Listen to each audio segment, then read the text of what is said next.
How impressed are you by this 14-game win streak by the Bucks of late?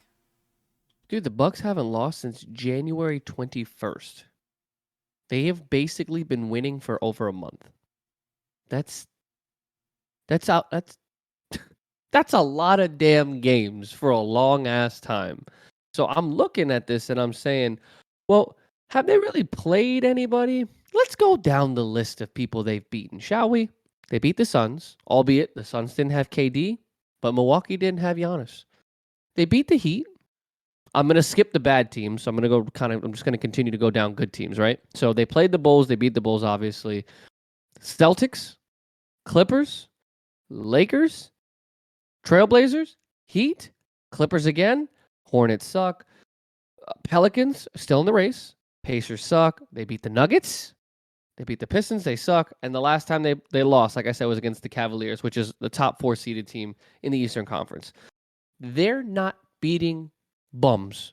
They had a good couple games where they blew some bums out. Like I said, they had the Bulls on that list, they had the Hornets on that list, yada yada yada. But I'm talking about Clippers, top seeded team in the West, top 4 in the West. The Heat are in the playoff hunt. They're like the 8th, 7th seed. Again, I'm not saying that they're good, but they're in a playoff contender. They're not a bottom tier. Trailblazers, again, nothing too impressive. The Lakers are still fighting. They still have LeBron James. They still have Anthony Davis. You know what I'm saying? They still have good players. Again, the Clippers, again, they beat the top-seeded Celtics in the East, best record in the league. They go and they beat the Heat again, and then they go and they beat the Suns. These are not bums. These are good teams. So when people say, oh, it was a favorable schedule, not really. And Giannis has been out a couple of games. So when Drew Holiday steps up and Middleton steps up, Bobby Portis steps up, like Kyle went down the list, this is a very, very well-rounded team. I know that I said I wanted Boston and Philly to face off in the Eastern Conference Finals, but I did preview. You can't ignore Milwaukee. Giannis and these boys are a team on a mission. Giannis is one of those silent killers where a lot of Milwaukee games aren't televised. A lot of people aren't talking about them. A lot of people don't really give a shit about the Bucks. They're not in a big city. They're not in a big market. They're not the Knicks. Yada yada yada. Right? They do these things in silence. It's like Lil Wayne. Real G's move in silence like lasagna. Giannis don't care about the media coverage. Giannis doesn't care about the accolades. He wants to win. He won a championship in 2021, dropped a 50 piece in the game 6 in the finals against the Suns, and ever since then, they have just been silently trying to get back to it. You know what I mean? There's not really big narratives coming out of Milwaukee. They're not making big free agent splashes. They're not making marquee trades. They're not like Giannis isn't in the news for holding the team out with a contract extension. It's just a team that wants to win and a team that is very well put together and is coached incredibly well. So when I look at Milwaukee going on runs like this, I'm surprised because of the length of how long it lasted, but I'm not surprised that the team is producing well. I'm not surprised that they're one of the best teams offensively. I'm not surprised that they're one of the better teams when it comes to forcing turnovers. They play very well. They have 2 of the better defenders in the league, arguably the best point guard, like the best one-on-one defender in Drew Holiday at the point guard who can guard 1 through 3. I would say that he's probably one of the best on-ball defenders in the NBA. Then you have Giannis, a 2-time defensive player of the year, when healthy. They are a deep team. And I think that if people continue to sleep on them, they continue to make this run with them only being a half game out of Boston, the playoffs can very well run through Milwaukee for the remainder of the postseason, not just in the Eastern Conference, but throughout the finals, because it looks like the playoffs are going to run through an Eastern Conference team regardless if it ends up being either Milwaukee or Boston because they have the best record in the NBA as of right now in terms of winning. They have more wins than Denver does, and that's assuming that Denver's going to make it out of the second round, which they haven't been able to do in I don't even know how many years. I think since Melo in 2009, 2010 when they were going up against Kobe. I just I don't know what is going to happen in the East because of how loaded they are at the top 3, 4 teams.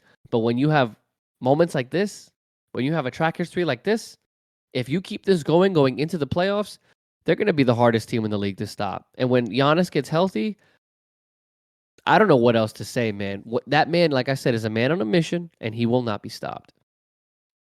You know the crazy thing is, when it comes to the Bucks, I think the reason why they don't get a lot of media attention compared to some other teams is they're just not flashy. They are a more gritty style team, and it really shows in the playoffs because there are games where the Bucks can put up 120, 125, 130 points and look like world beaters offensively. And then there are those games where it's gutter, it's grimy. The score is going to be like 90 to 85. I mean, I think there were some playoff games last year or the year before where teams were struggling to even make like 80 points in some of the Bucks playoffs games. And yet they were still able to win those games despite not having great offensive performances. So I've always said this about the Bucks of late. They can win multiple ways. They can blow you out by 20, 25 points and score 130 on your head. And they can win those really defensive-minded contests where each possession matters. And I think, with them being on this 14-game win streak, they've proven that, like you said, they're not just beating subpar talent in this win streak. They are beating some of the best teams in the Eastern Conference and the Western Conference as well.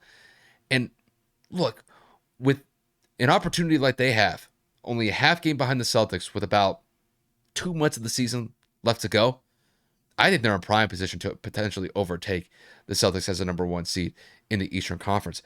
And when you have somebody like Giannis Antetokounmpo, who is widely regarded as an MVP candidate this year, and he's proven that he's been an MVP candidate for the last couple of years with the way that he's played, it's great to have one of those players who is just one of the most dominant players in the NBA at your disposal.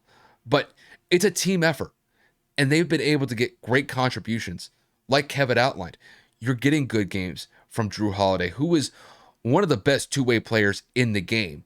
Not only just offensively, but defensively as well. He's made some crucial plays defensively for the Bucks since he's arrived in Milwaukee.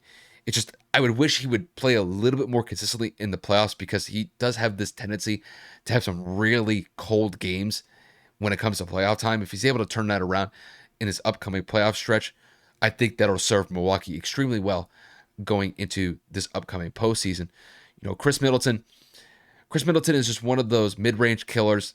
Is he as effective as he's been in years past?